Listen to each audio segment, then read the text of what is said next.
Good morning. This is XPulse AI Morning Mix. It's Wednesday, March 18, 2026.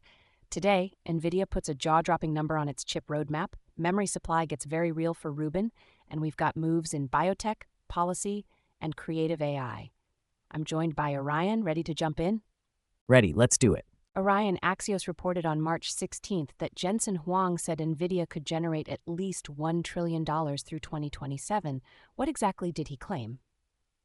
At GTC 2026 in San Jose, Huang said Nvidia expects at least $1 trillion in revenue from its newest AI chips through 2027, spanning Blackwell now and Vera Rubin next.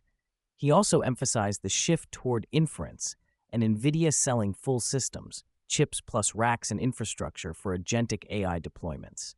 Is this a demand forecast or a we're bundling the whole data center strategy? Both. The bundling point is key. Nvidia is increasingly packaging compute as an integrated product, rack scale, liquid cooling, networking, software.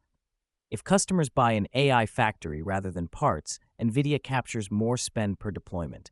Also, $1 trillion is a number that makes spreadsheets sweat. Staying on Nvidia's next platform, Tom's Hardware wrote on March 16th that Micron is in high-volume production of HBM4 for Vera Rubin. What did they announce? Micron says it's entered high-volume production of HBM4, specifically a 36GB 12-high stack, aimed at Nvidia's Vera Rubin platform. They also said they're in high-volume production for an industry-first PCI Express 6.0 data SSD and a new SOCAMM2 module in the same ecosystem. So for listeners, why is high volume the important phrase? Because it signals supply is moving from lab and samples into real deployment planning. With HBM, the constraint is often memory packaging capacity, not just silicon. If Micron can ship volume, it reduces the risk that Rubin-era systems are announced but unobtainable. It's unglamorous, but it's the bottleneck that decides winners. More GTC hardware. Tom's Hardware also reported on March 16th that Nvidia detailed an 88-core Vera CPU and new rack designs. What stood out? Nvidia described its Vera data center CPU as an 88-core part, positioned against incumbent server CPUs and tied into its next-gen platform. They also talked about very dense liquid-cooled CPU rack designs, 256-chip liquid-cooled racks, aimed at data center-scale AI infrastructure. Is Nvidia really trying to replace the server CPU stack? Not everywhere, but where AI factories need tight control of the whole system. Owning the host CPU can improve security boundaries, scheduling, and data paths to the GPU. The broader story is Nvidia turning compute into appliances. Power, cooling, and orchestration are now product features, not just facilities problems.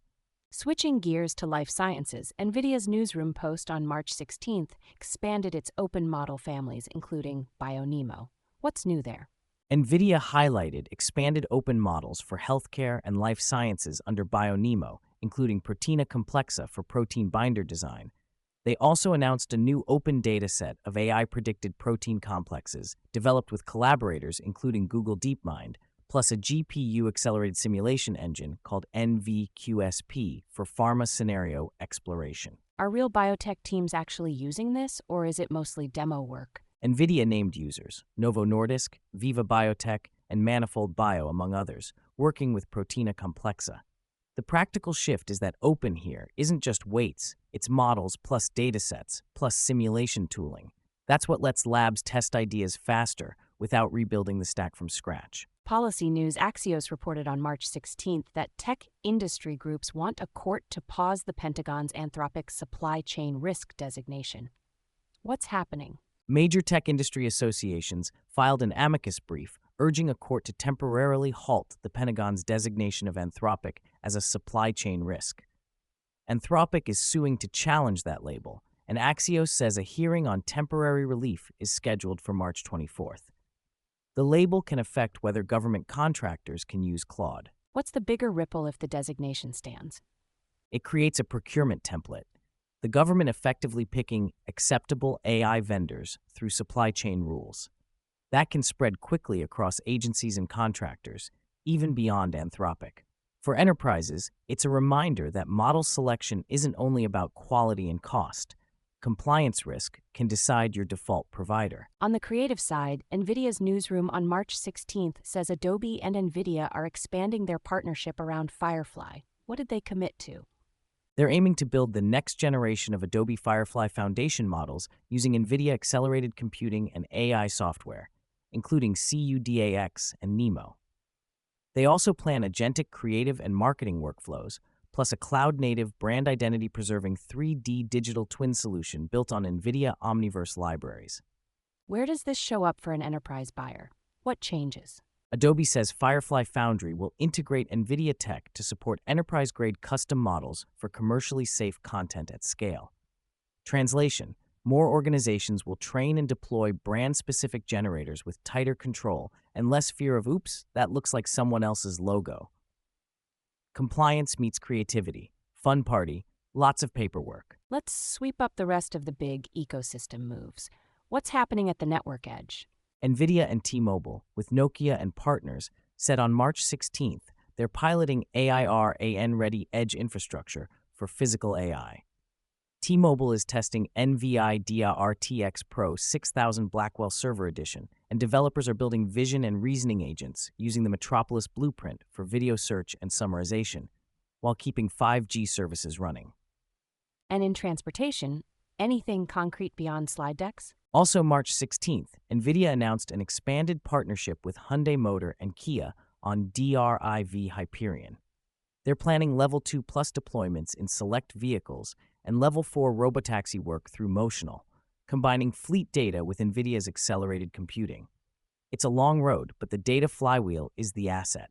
What else from the AI factory theme? Tools, chips, and the slightly sci-fi stuff? NVIDIA said it's embedding AI agents and Omniverse and CUDAX into industrial workflows with Cadence, Siemens, Synopsys, and others, March 16th. Tom's Hardware also mentioned a Grow 3 LPU and LPX racks in Rubin messaging. And yes, a Vera Rubin space module concept for orbital data centers claimed up to 25 times H100 compute for certain inference workloads. Before we close, 2 quick business notes: staffing and data pipelines. El País reported on March 17th that Meta is planning a major workforce cut, with AI-driven efficiency cited as a key rationale alongside heavy AI infrastructure spend. And Snap, in an NVIDIA blog on March 17th, detailed using NVIDIA CUDF on Google Cloud to shrink projected A/B testing pipeline needs from about 5,500 to about 2,100 concurrent GPUs. All right, big day. Jensen Huang floating at least $1 trillion, Micron saying HBM4 is in high-volume production, and Nvidia pushing deeper into full-stack infrastructure, biotech models, and creative workflows. The connective tissue is control of the pipeline, from memory supply and rack design to software, models, and industry-specific tooling. The companies that ship complete systems, not just components, are trying to own the deployment decision. If this helped you calibrate your week, share it with a coworker who's tracking AI infrastructure or enterprise adoption. And we'll be back tomorrow. Same feed, fresh signals.